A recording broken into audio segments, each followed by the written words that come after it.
नमस्कार दोस्तों, स्वागत करते हैं आपका हमारे चैनल एग्जाम सभा में। और आज की वीडियो में हम डिस्कस करेंगे 28 जनवरी 2021 का करंट अफेयर। इसमें हम परीक्षा के लिहाज से जो आपका महत्वपूर्ण होगा, चाहे आपका स्टेट पीसीएस या फिर यूपीएससी हो या फिर एसएससी हो, वन लाइनर क्वेश्चंस को भी यहाँ पे हम देखेंगे। तो शुरू करते हैं आज का वीडियो। आज की वीडियो में पहला जो क्वेश्चन है वो आपका पहला जो टॉपिक है वो एक आपका संसदीय स्थायी समिति से है। उसने हाल ही में एक रिपोर्ट पेश की थी जिसको लेकर के विवाद चल रहा है, और इसमें कुछ विशेष पार्टी के लोग हैं जो कि इसमें असहमति जाहिर कर रहे हैं। जैसे कि AIM के अध्यक्ष जो आपका असरुद्दीन ओवैसी साहब हैं, और इसी तरीके से CPI के जो आपका विनय विश्वम हैं। ये दोनों ने DNA technology use and application regulation bill 2019 को, जिसको संसदीय स्थायी समिति ने एक रिपोर्ट पेश किया है, मतलब अपनी अनुशंसाओं के साथ में एक रिपोर्ट को पेश किया है, उस पर असहमति जाहिर की है। मतलब उसमें सहमत नहीं है कि ये आपका जो DNA technology bill regulation bill है वो पारित होना चाहिए। तो इसका आधार उन्होंने क्या बताया है कि आखिर वो इस पर सहमत क्यों नहीं है। तो उनका आधार ये है कि उन्होंने कहा कि गोपनीयता का उल्लंघन होगा, जो आपका उनकी चिंताओं को ध्यान में नहीं रखा जा रहा है। मतलब उन्होंने कहा कि इसमें क्या होगा कि गोपनीयता भंग होगी। अगर किसी व्यक्ति का DNA पता चला तो उसका जातिगत जो लाभ है वो उठाया जा सकता है। वे कहते हैं कि यदि अधिनियम जो होता है आपका वो पारित हो जाता है तो बिल जो DNA नमूना संग्रह और अनिश्चितकालीन जो भंडारण किया जाएगा, जैसे कि DNA का कोई आपका सैंपल कलेक्ट किया गया तो उसका डेटा रखा जाएगा, और वो आपका जो डेटा है उस माध्यम से दलितों को, मुस्लिमों को, आदिवासियों को टारगेट किया जाएगा, ऐसा इनका कहना है। चाहे वो CPI हो, चाहे आपका असरुद्दीन ओवैसी साहब है, उनका ये डर है। और वो यह भी कहते हैं कि कानून का जो इस्तेमाल है वो आपका जाति और समुदाय आधारित प्रोफाइलिंग करने के लिए भी की जाएगी। और सुप्रीम कोर्ट के पुट्टास्वामी और सुब्रमण्य स्वामी के फैसलों में इस बिल के मानकों पर खरा नहीं उतरता। और इसके साथ साथ आपका वो यह भी तर्क देते हैं कि सुप्रीम कोर्ट के जो आपका पुट्टास्वामी और सुब्रमण्य स्वामी हैं, उनके फैसलों में इस बिल का जो मानक है, जो स्टैंडर्ड बनाया गया है, उस पर भी यह बिल जो है, रेगुलेशन बिल है, वह खरा नहीं उतरता, इसलिए वो सहमति जाहिर नहीं कर रहे हैं इस पर। अगला न्यूज़ है कि सुप्रीम कोर्ट ने पिछले साल 14 अक्टूबर को नीलगिरी कलेक्टर द्वारा की गई एक कार्रवाई थी, जिसके खिलाफ भूमि मालिक द्वारा शिकायतों की सुनवाई इसके के लिए एक गठित समिति थी, जो का तकनीकी समिति थी। उसके सदस्य के रूप में संरक्षणवादी नंदिता हजारिका को भी नियुक्त किया गया है, जिसमें मैटर ये था कि हाथी गलियारे के एक हिस्से में मनमाना विचरण हो रहा था, उसी को लेकर के। मतलब कि आप ऐसे समझिए कि तमिलनाडु में आप जानते हो कि नीलगिरी पहाड़ियाँ पाई जाती हैं, और नीलगिरी पहाड़ियों की खासियत ये है कि वो आपका वेस्टर्न घाट, पश्चिमी घाट को पूर्वी घाट से जोड़ता है। ये आपका तमिलनाडु में पड़ता है। और इसमें क्या है कि इसमें हाथियों का एक गलियारा कॉरिडोर बनाया गया था, जिसमें कि हाथी विचरण कर सकते हैं आपका पश्चिमी घाट से पूर्वी घाट, या फिर एक जंगल से दूसरे जंगल की तरफ पानी की खोज में या फिर भोजन की खोज में जाते थे, तो उनको वो पहाड़ियाँ पार करनी पड़ती थी। और उसमें क्या था कि कुछ भूमि मालिक थे जिन्होंने यह आपका शिकायत दर्ज कराया था कि उसमें हाथियों द्वारा उत्पात मचाया गया था। इसी को लेकर आपका नीलगिरी के जो कलेक्टर थे उन्होंने कार्रवाई की थी। तो यही मैटर है आपका। तो सिगूर एक क्षेत्र है, सिगूर पठार है, जो कि तमिलनाडु में नीलगिरी पहाड़ियों के बीच में पाया जाता है। उसमें नीलगिरी जिले के उत्तर और पूर्वी क्षेत्र में ये पाया जाता है। मतलब उत्तर पूर्वी क्षेत्र का मतलब क्या हुआ कि नॉर्थ ईस्ट क्षेत्र में पाया जाता है। ठीक है, मतलब कि कुल मिला के ये ईस्टर्न घाट की तरफ देखने को मिलेगा नीलगिरी पर्वत से। सो इसमें उन्होंने ये जो आपका सिगुर पठार है वहाँ का ये आपका मामला है। यह पश्चिमी और पूर्वी पठार को घाटों को जोड़ता है, वेस्टर्न घाट और ईस्टर्न घाट को जोड़ता है। और हाथी आबादी और उनकी जो आनुवांशिक विविधता है, जो आपका हाथियों की वहाँ पे डाइवर्सिटी, बायोडाइवर्सिटी के लिए जाने जाते हैं, वहाँ पर हाथियों का विचरण जो है आपका जंगलों के बीच में होता है।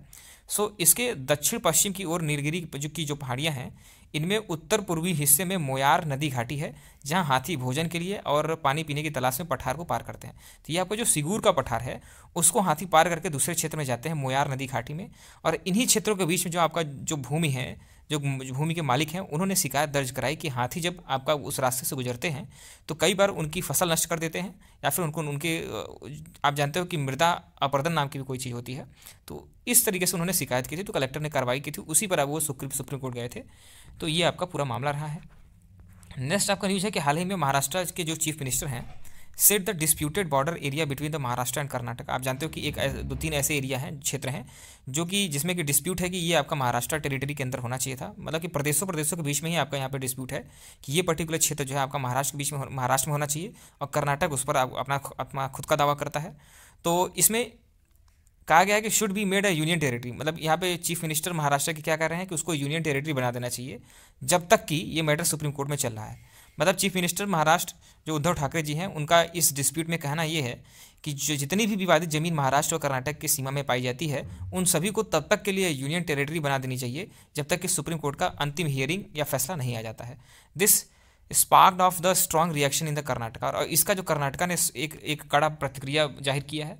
अब समझते हैं कि पूरा मामला क्या है कि महाराष्ट्र दावा करता है कि बेलगावी, करवार और निपाड़ी, ये 3 ऐसे क्षेत्र हैं, ये कर्नाटका में फिलहाल पाए जाते हैं, लेकिन 3 ऐसे क्षेत्र हैं जिस पर महाराष्ट्र अपना दावा करता है और उस राज्य का हिस्सा होना चाहिए क्योंकि वे मराठी भाषी क्षेत्र के हैं। महाराष्ट्र कहता है कि क्योंकि यहाँ के लोग जो हैं मराठी बोलते हैं, इसलिए आपका ये महाराष्ट्र का हिस्सा होना चाहिए। पूर्ववर्ती बॉम्बे प्रेसिडेंसी जब था आपका, तो एक बहुभाषी क्षेत्र था। आप जानते हैं कि बॉम्बे प्रेसिडेंसी, मद्रास प्रेसिडेंसी और आपका यूनाइटेड प्रोविंस जो कि उत्तर प्रदेश का ये रीजन है, तो बॉम्बे प्रेसिडेंसी जैसे है तो उसमें आपका बहुत से क्षेत्र पाए जाते हैं, जैसे आज का गुजरात क्षेत्र, छत्तीसगढ़ का कुछ क्षेत्र, इसी तरीके से कर्नाटक का भी कुछ क्षेत्र, गुजरात तो पूरा पूरा उसी से बाद में बनाया गया था, मध्य प्रदेश का कुछ क्षेत्र, ये सारे क्षेत्र मिला करके बॉम्बे प्रेसिडेंसी कहे जाते थे। इसमें बहुत से भाषी क्षेत्र आते थे, लेकिन बाद में आपका भाषाओं के आधार पर आप जानते हो कि 1956 में कई ऐसे प्रदेशों का सीमांकन किया गया। इसी में आपका महाराष्ट्र जब बना, तो महाराष्ट्र में ऐसे क्षेत्रों को रखा गया जहाँ पे मराठी ज़्यादा बोलते थे, मराठी बाहुल्य क्षेत्र थे। तो इसी को लेकर के जो महाराष्ट्र वो आपका दावा करता है। इसमें आपका वर्तमान में कर्नाटक के बीजापुर, बेलगांव, धारवाड़ और उत्तर कन्नड़ का क्षेत्र, पहले उत्तर कनारा इसको कहा जाता था, ये सभी शामिल हैं जिस पर विवाद चल रहा है। ये सभी के सभी आपका बॉम्बे प्रेसिडेंसी के अंतर्गत आते थे, लेकिन आज ये कर्नाटक का हिस्सा है। महाराष्ट्र और कर्नाटक की सीमा पर स्थित जो बेलागवी जो क्षेत्र था, उसको बेलगाम क्षेत्र में कन्नड़ और मराठी दोनों भाषा के लोग रहते हैं। 1948 में बेलगांव जो है नगर पालिका ने अनुरोध किया कि मुख्यतः मराठी भाषी आबादी वाले जिले को प्रस्तावित महाराष्ट्र राज्य में शामिल किया जाए। मतलब 1948 में बेलगांव की नगर पालिका ने ये अनुरोध किया था कि मतलब हमें, क्योंकि यहाँ मराठी बाहुल्य जितने भी क्षेत्र हैं उनको महाराष्ट्र में शामिल कर दिया जाए। लेकिन 1956 में जब आपका राज्य पुनर्गठन अधिनियम आया, जिसका आधार ही आपका राज्यों के बंटवारे का भाषाई आधार था, सो भाषाई और प्रशासनिक रेखाओं पर राज्यों का विभाजन किया गया। उसमें बेलगाम को तत्कालीन मैसूर राज्य, आप जानते हो मैसूर से कई राज्य अलग हुए, जैसे आपका आंध्र प्रदेश हो गया, कर्नाटका हो गया, तमिलनाडु हो गया, केरला हो गया, ये सारे आपके मैसूर राज्य से अलग हुए थे। तो 1973 में कर्नाटक का नाम दिया गया, ठीक है, मैसूर राज्य को 1973 में कर्नाटक का नाम दिया गया। और उस समय आपका ये जो बेलगाम क्षेत्र था वह आपका मैसूर राज्य, जो आज का कर्नाटक कहा जाता है, उसका ही हिस्सा बनाया गया। तब से यह क्षेत्र विवादों में है और 1948 में गठित महाराष्ट्र एकीकृत समिति जो थी, महाराष्ट्र के साथ कर्नाटक के 800 गांव के विलय के लिए लड़ रहा है। 2018 में कर्नाटक सरकार ने बेलगाम का नाम बदलकर बेलागवी कर दिया। मतलब कर्नाटक ने क्या किया कि उसका नाम ही बदल दिया, जो पहले बेलगाम हुआ करता था उसका नाम बदल करके उन्होंने क्या किया कि बेलागवी कर दिया। यही आपका विवाद है। महाराष्ट्र ने आपका जो दावा किया है उस पर भी हमने चर्चा कर दी। अगला न्यूज़ पढ़ते हैं कि अभी हाल ही में आपका फॉर्मल एमओयू साइन किया गया है, मेमोरेंडम ऑफ अंडरस्टैंडिंग साइन किया गया है। किन किन लोगों के बीच में? जापान और इंडिया के बीच में। कौन कौन सी मिनिस्ट्री ने साइन किया है उसको देख लेते हैं। So memorandum of understanding is signing ceremony was held between the textile committee, ministry of textile, government of India and the Nissenken quality evolution centre Japan. मतलब जापान का एक संस्थान है जिसका नाम है निसेंकेन क्वालिटी इवोल्यूशन सेंटर, और उसके साथ में भारत का जो आपका टेक्सटाइल मिनिस्ट्री है, टेक्सटाइल कमेटी है, उन दोनों के बीच में आपका फॉर्मल एमओयू साइन हुआ। मतलब ये आपका समझौता बहुत पहले ही हो चुका था, लेकिन अब फॉर्मली इसको एक सेरेमनी के साथ में इसको साइन किया गया है। इसका ऑब्जेक्टिव क्या है इस एमओयू का? Is to provide the required support to textile trade and industry to ensure the quality as per the requirement of Japanese buyers through the testing, inspection and the conformity assessment. कहने का मतलब है कि इसका मतलब ये है, क्योंकि आप जानते हो कि सूती वस्त्र जो है भारत का प्रमुख निर्यात का साधन है। भारत सूती वस्त्र अमेरिका, यूके, बहुत से ऐसे देश हैं जहाँ पे आपका सूती वस्त्रों के कपड़े या फिर सूती वस्त्रों का कच्चा माल ही आपका भेजा जाता है बाहर पे। सो इसमें जापान क्या करेगा, उसको वो अपनी आवश्यकताएं बताएगा कि मतलब कि हमारे देश में कैसी आवश्यकताएं हैं, ठीक है, किस तरह के कपड़े हमें चाहिए, तो उसको लेकर के यहाँ पे मेमोरेंडम ऑफ अंडरस्टैंडिंग साइन हुआ है। तो इसमें आपका टेस्टिंग, इंस्पेक्शन और कंफर्मिटी असेसमेंट तीनों बातें की जाएंगी। उसके बाद ही आपका जापान क्या करेगा, बाई करेगा तो रिक्वायरमेंट के हिसाब से। तो उसकी क्वालिटी को इन्हांस करने के लिए आपका इंडिया की टेक्सटाइल मिनिस्ट्री ने Nissenken quality evolution centre of Japan उससे आपका समझौता किया है। अब समझते हैं कि भारत का जो कपड़ा समिति वो कब स्थापित हुआ था। तो भारत का जो आपका टेक्सटाइल कमेटी जिसकी मैं चर्चा कर रहा हूँ, उसको हिंदी में कपड़ा समिति कहते हैं। तो कपड़ा समिति की स्थापना 1963 में की गई थी और यह संसद में एक अधिनियम के द्वारा बनाई गई थी। जब आपका अधिनियम के द्वारा बनाई गई थी, आपका स्टेट्यूटरी बॉडी हो गई, स्टेट्यूटरी आपका कमेटी हो गई। यह कपड़ा मंत्रालय के अधीन आपका सांविधिक निकाय है। संवैधानिक निकाय क्यों कहा गया? क्योंकि ये किसी बिल के तहत पारित हुआ है, संसद में एक अधिनियम के द्वारा पारित किया गया है। जो घरेलू और निर्यात बाजारों में जो आपका कपड़ा है और उसके वस्त्र हैं उसकी गुणवत्ता को सुनिश्चित करता है। मतलब क्वालिटी का असेसमेंट कौन करता है, ये पर्टिकुलर कपड़ा समिति या फिर आपका टेक्सटाइल कमेटी करती है, जो कि 1963 में संसद के अधिनियम के द्वारा बनाई गई थी। और कपड़ा समिति एक संपूर्ण निकाय है जो कि अखिल भारतीय आधार पर एकीकृत प्रारूप के संपूर्ण कपड़ा मूल्य श्रृंखला, जिसको टीवीसी के नाम से जानते हैं, कि सभी गुणवत्ता संबंधी आवश्यकताओं को प्रदान करता है या फिर उनके क्वालिटी को चेक करता है। ठीक है, यह है आपका टेक्सटाइल कमेटी का काम। अगला हम समझते हैं यहाँ पे हाल ही में the framework for the strategic partnership between the international energy agency, ठीक है, IEA के नाम से जानते हैं, members and the government of India was signed. अभी हाल ही में एक फ्रेमवर्क साइन हुआ है जिसमें स्ट्रेटेजिक पार्टनरशिप करने की बात कही गई है। किन के बीच में? एक तो आपका इंटरनेशनल एनर्जी एजेंसी है जिसका नाम है IEA, शॉर्टकट में बोलते हैं, उनके सभी मेंबर्स के साथ में, और भारत सरकार के बीच में। कैसे साइन हुआ है, क्या है इसका मतलब? तो अब इसमें समझिए कि आपका ये पहले अंतर्राष्ट्रीय ऊर्जा एजेंसी जो है आपका इंटरनेशनल एनर्जी एजेंसी है क्या ये? तो यह पेरिस में स्थित एक स्वायत्त अंतर सरकारी संगठन है। अंतर सरकारी का मतलब कि ये इंटरनेशनल लेवल के संगठन है। और 1974 में तेल संकट के मद्देनज़र 1974 में आर्थिक सहयोग और विकास संगठन OECD के ढांचे में स्थापित किया गया था। IEA 30 सदस्य देशों के ने साइन किया है। इसके अलावा IEA परिवार में 8 संघ देश भी हैं, जैसे कि आपका ब्राज़ील, चाइना और भारत भी शामिल है। तो इस तरीके से आपका इन दोनों के बीच में आपका स्ट्रेटेजिक पार्टनरशिप करने के लिए यहाँ पे समझौता हुआ है। नेक्स्ट आपका समझते हैं कि the centre board of indirect tax. एक तो आपका डायरेक्ट टैक्स होता है, ठीक है, जिसको इनकम टैक्स के रूप में आप जानते हो। एक आपका इनडायरेक्ट टैक्स होता है जिसमें आपका GST वगैरह शामिल होता है। तो centre board of indirect tax and custom CBIC observe the international customs day 2021। आपका इंटरनेशनल लेवल पे जो आपका कस्टम डे बनाया जाता है उसको हाल ही में आपका centre board of indirect tax and custom of India उसने हाल ही में इसको रिकॉग्नाइज किया है या फिर मनाया है। तो आप समझते हैं कि जो इंटरनेशनल कस्टम डे है उसको क्या बोलते हैं? विश्व सीमा शुल्क संगठन, ठीक है, WCO द्वारा दी गई इस वर्ष की जो आपका थीम है, मतलब कि जो अभी हमने बताया कि आपका कस्टम डे मनाया गया, तो उसका थीम क्या था? आपसे एग्जामिनेशन में कभी कभी यही पूछता है। तो थीम है आपका एक स्थायी आपूर्ति श्रृंखला के लिए सीमा शुल्क वसूली और नवीकरण और लचीलापन। मतलब जो आपका सीमा शुल्क हो गया, ठीक है, तो उसको एक स्थायी और आपका नवीनीकरण करना उसके साथ साथ उसको लचीला भी बनाना है। मतलब इतना रिजिड ना बनाए, इतना टफ ना बनाए कि किसी भी चीज़ को अगर कोई आपका इनडायरेक्ट टैक्स भरना चाहता है तो उसको अधिक पैसे देने पड़े। मतलब यूनिफाई करना, जैसे कि इंडिया ने किया है आपका GST वगैरह लगा करके, ये बहुत अच्छी चीज़ है। तो इसको हर साल आपका 26 जनवरी को अंतर्राष्ट्रीय सीमा शुल्क दिवस के रूप में ICD के इंटरनेशनल आपका कस्टम डे के रूप में मनाया जाता है। यह दुनिया की सीमाओं पर जो माल के प्रवाह की देखभाल है उसको कार्य करने वाले कस्टम अधिकारियों और एजेंसियों के सम्मान में इस दिन को नामित किया गया है 26 जनवरी को। और इसी दिन आपका गणतंत्र दिवस भी होता है।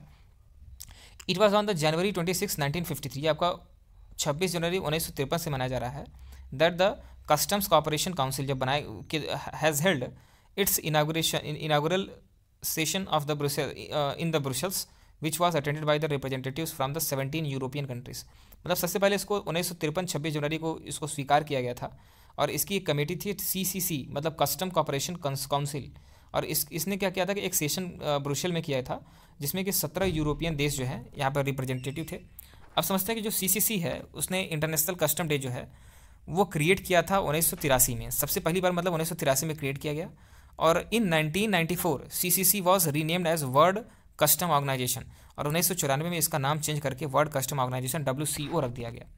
नेक्स्ट आपका न्यूज़ समझते हैं कि national informatics centre service incorporated NICSI will celebrate 25 years of its establishment here 28 जनवरी 2021। 28 जनवरी 2021 को जो आपका NICSI मतलब national informatics centre service incorporated, इसने अपना 25वां इस्टेब्लिशमेंट ईयर सेलिब्रेट किया है। सो इसको समझते हैं आपका कंप्लीट डिटेल में। राष्ट्रीय सूचना विज्ञान केंद्र सेवाएं शामिल NICSI भारत सरकार के इलेक्ट्रॉनिक्स और सूचना प्रौद्योगिकी मंत्रालय के अंतर्गत राष्ट्रीय सूचना विज्ञान केंद्र NIC आप जानते होंगे, उसके तहत ये आपका सार्वजनिक क्षेत्र का एक उपक्रम है। सार्वजनिक क्षेत्र का मतलब कि PSU है, पब्लिक सेक्टर अंडरटेकिंग है। और NICSI ने 26 अगस्त 1995 को ICT सेवा उद्योग में अपनी यात्रा का प्रारंभ किया था। भारत भर में अगर पूरे देश की बात करें तो केंद्र और राज्य सरकारों और अन्य जो भी जितने भी सार्वजनिक उपक्रम हैं PSU हैं, उनके गवर्नेंस परियोजनाओं को लागू करने के लिए और एंड टू एंड IT का सलूशन देने के लिए ये आपका संस्था जिम्मेदार है। जैसे मान लीजिए कि चाहे प्रदेश सरकार हो चाहे आपका सेंट्रल गवर्नमेंट हो, अगर उसको किसी भी परियोजना के लिए, ई गवर्नेंस के लिए कोई भी परियोजना अगर बना रही है, चाहे वो आपका हाई स्कूल इंटर का रिजल्ट निकालना हो, चाहे वो आपका किसी भी प्रतियोगी परीक्षा का रिजल्ट निकालना हो, किसी भी प्रतियोगी परीक्षा के लिए आपका डेटाबेस तैयार करना हो, सभी कार्य वो करता है। ठीक है, फाइलिंग करनी हो, किसी को नियुक्ति पत्र देना हो, ये सारे काम आपका एनआईसी करता है। तो एनआईसी के द्वारा ही आपका एनआईसीएसआई जो है आपका, चाहे राज्य सरकार हो चाहे सेंट्रल गवर्नमेंट हो, उन सभी ई गवर्नेंस के परियोजनाओं को end to end IT solution देने का काम करता है। अब ये जो आपका एनआईसीएसआई है वो आपका अंतर्राष्ट्रीय तौर पे भी अपनी परियोजनाओं को बढ़ावा दे रहा है। मतलब जितने भी आपका डेवलपिंग कंट्री हैं या फिर आपका जो बिलो डेवलपिंग कंट्री हैं, उनको भी आपका इस तरह की सेवाएं प्रदान करने के लिए अब सक्षम हो चुका है और विदेशों में भी आपका प्रचार प्रसार कर रहा है और उनको ई गवर्नेंस परियोजना के लिए सेवाएं प्रदान कर रहा है। नेक्स्ट आपका समझते हैं कि the cabinet committee of economic affair has given its approval for the minimum support price of the copra for 2021 season. मतलब कि 2021 के सीजन के लिए कैबिनेट कमेटी ने अप्रूव किया है, इकोनॉमिक अफेयर ने अप्रूव किया है कि वो आपका मिनिमम एमएसपी के लिए तैयार है कोपरा को देने के लिए। कोपरा जो है आपका नारियल का सूखा हुआ गिरी होती है, जो कि नारियल के ताड़ कोकस न्यूसिफन का एक फल है। नारियल का तेल जो आपका कोपरा से निकाला जाता है, जिससे यह कई नारियल उत्पादक देशों के लिए महत्वपूर्ण कृषि वस्तु बन जाती है। मिलिंग कोपरा के फेयर एवरेज क्वालिटी FAQ के लिए एमएसपी जो है आपका 75 से बढ़ा करके 2021 सेशन के लिए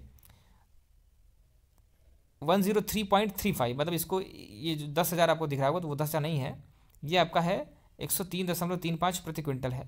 और 2020 में आपका अगर बात किया जाए 2021 के लिए इसको पहले कितना किया गया, 2020 में आपका ये था 9,960 प्रति क्विंटल और ये आपका 2021 सीजन के लिए 10,335 कर दिया गया है। इसको आप समझ गए होंगे। अब समझिएगा, अनुमोदन कृषि लागत और मूल्य आयोग जिसको CACP कहते हैं, उसकी सिफारिशों के आधार पर इसको किया गया है। अच्छा, हम समझने की प्रयास करते हैं कि जो आपका ये MSP है वो कौन जारी करता है, ठीक है, और कौन सी संस्था इसके लिए जिम्मेदार है। तो जैसा मैंने पहले भी बताया, national agriculture corporation marketing federation of India limited, NAFED जिसको कहते हैं, कौन सा, national agricultural cooperative marketing federation of India limited जिसको नेफेड कहते हैं, and national cooperative customer federation of India limited NCCF will continue to act as a central nodal agency to undertake the price support operations of the MSP in the coconut growing states।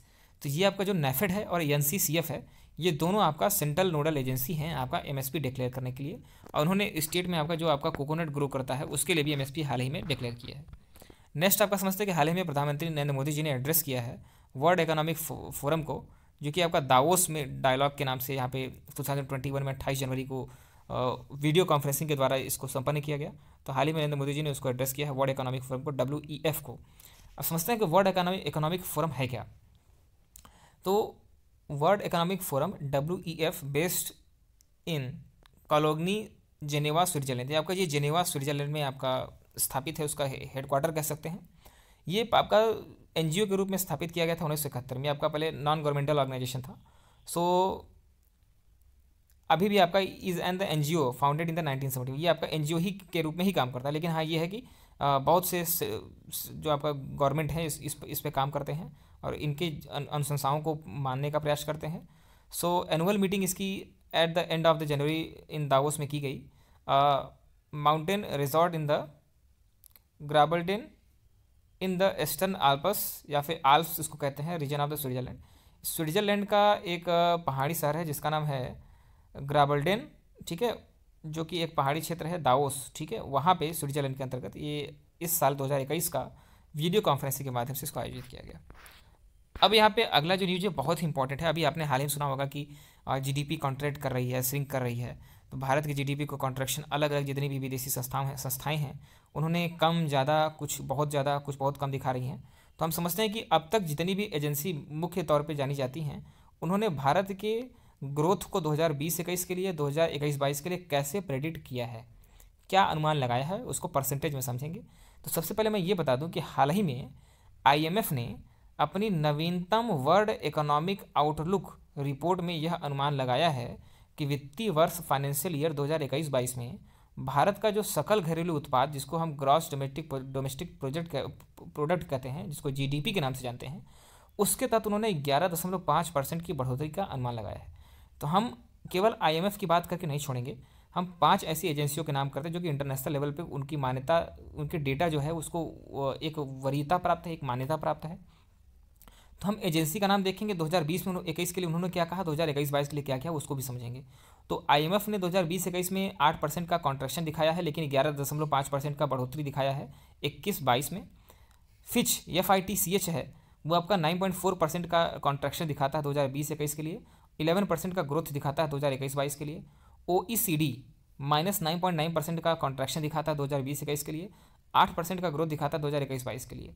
UBS की बात करेंगे तो -7.5% का growth मतलब contraction दिखाता है, negative में है, और आपका 2021-22 के लिए 11% का ग्रोथ दिखाता है। S&P की बात करेंगे तो -7.7% का कॉन्ट्रैक्शन दिखाता है, लेकिन 10% का ग्रोथ जो है आपका 2021-22 के लिए दिखाता है। अब आपका नेक्स्ट न्यूज़ समझने की कोशिश करते हैं कि हाल ही में केंद्र सरकार ने प्रदूषण फैलाने वाले जितने भी वाहन हैं उनको उपयोग को रोकथाम करने के लिए या प्रदूषण की समस्या से निपटने के लिए विश्व पूरे देश भर में हरित कर ग्रीन टैक्स लगाने की घोषणा की है। इसके तहत क्या किया जाएगा, जो आपका सड़क परिवहन और राजमार्ग मंत्रालय है वो क्या करेगा कि 8 वर्ष से जितने भी पुराने वाहन हैं उनको जब आप फिटनेस प्रमाण पत्र के रिन्यू कराने के लिए जब जाएंगे तो उन पर हरित टैक्स या फिर ग्रीन टैक्स लगाया जाएगा, तभी उनको रिन्यू कराया जाएगा। और क्योंकि आप जानते हो कि अगर उनको रिन्यू नहीं करेंगे कि हाँ ये सड़क पर चलने के लिए फिट हैं, तो क्या होता है कि वो सड़क पर अवैध माने जाते हैं। तो उसी समय क्या किया जाएगा कि 10% से लेकर के 25% तक उन पर टैक्स लगाया जाएगा, ग्रीन टैक्स लगाया जाएगा। मतलब क्योंकि आप सड़कों का उपयोग कर रहे हो, आप प्रदूषण फैला रहे हो, आपका वाहन पुराना है तो आपको टैक्स देना पड़ेगा। हाल ही में वर्ष 1971 में भारत पाकिस्तान युद्ध जिसमें बांग्लादेश को स्वतंत्रता प्राप्त हुई थी उसके 50 वर्ष पूरे हो गए हैं। ठीक है, ये दिसंबर में आपका पूरा हुआ है। तो अभी 26 जनवरी का कार्यक्रम था, तो उसमें आपका एक 122 सदस्यीय दल था, उसने गणतंत्र दिवस के परेड में 72वें गणतंत्र दिवस के परेड में बांग्लादेश आर्म फोर्सेस के 122 सदस्यीय एक दल था सशस्त्र बलों का, उसने भी इसमें क्या है पार्टिसिपेट किया था, परेड में पार्टिसिपेट किया था। ये आपका न्यूज़ थी। व्यापार और विकास पर संयुक्त राष्ट्र सम्मेलन UNCTAD द्वारा जारी इन्वेस्टमेंट ट्रेड्स मॉनिटर रिपोर्ट, ठीक है, इन्वेस्टमेंट ट्रेड्स मॉनिटर रिपोर्ट के अनुसार 2020 में वैश्विक विदेशी प्रत्यक्ष निवेश 2019 के 1.5 ट्रिलियन अमेरिकी डॉलर से घट करके 42% गिर करके 859 बिलियन अमेरिकी डॉलर ही रह गया है। मतलब उनका कहना क्या है कि पूरे दुनिया में जो आपका FDI होता था, जैसे मान लीजिए अमेरिका में चाइना निवेश कर रहा है, अमेरिका में UK निवेश कर रहा है, जापान निवेश कर रहा है, इसी तरीके से भारत में भी आपका चाइना, UK, US बड़े देश कर रहे हैं, मॉरिशस कर रहा है, वियतनाम कर रहा है, सिंगापुर कर रहा है। तो उन्होंने कहा कि जो इन्वेस्टमेंट पूरे वर्ल्ड में 1.5 ट्रिलियन अमेरिकी डॉलर का होता था वो घट गया है, 42% गिर गया है। लेकिन जो आपका डेवलपिंग कंट्री है जैसे कि चाइना और भारत है, उन्होंने इसमें FDI में ग्रोथ दर्ज किया है। भारत में FDI में जो वृद्धि हुई वो आपका 13% की हुई है, जो विश्व में प्रमुख देशों में सबसे अधिक है। भारत ने मतलब FDI में आपका बढ़ोतरी दर्ज की है, जहाँ पे पूरी दुनिया जो है आपका इसमें कॉन्ट्रैक्शन दर्ज कर रही है, या फिर उनके यहाँ जितनी FDI पिछले साल आई थी उतना इस साल नहीं आई है। इसी तरीके से अगर बात करें चाइना की, तो चाइना में विदेशी प्रत्यक्ष निवेश अंतर्वाह में चाइना 4% की वृद्धि हुई, मतलब चाइना में भी FDI बढ़ा है। ठीक है, बात चाहे जो हो, लेकिन FDI में चाइना 4% की वृद्धि किया है। तो इस तरीके से आपका FDI हो गया।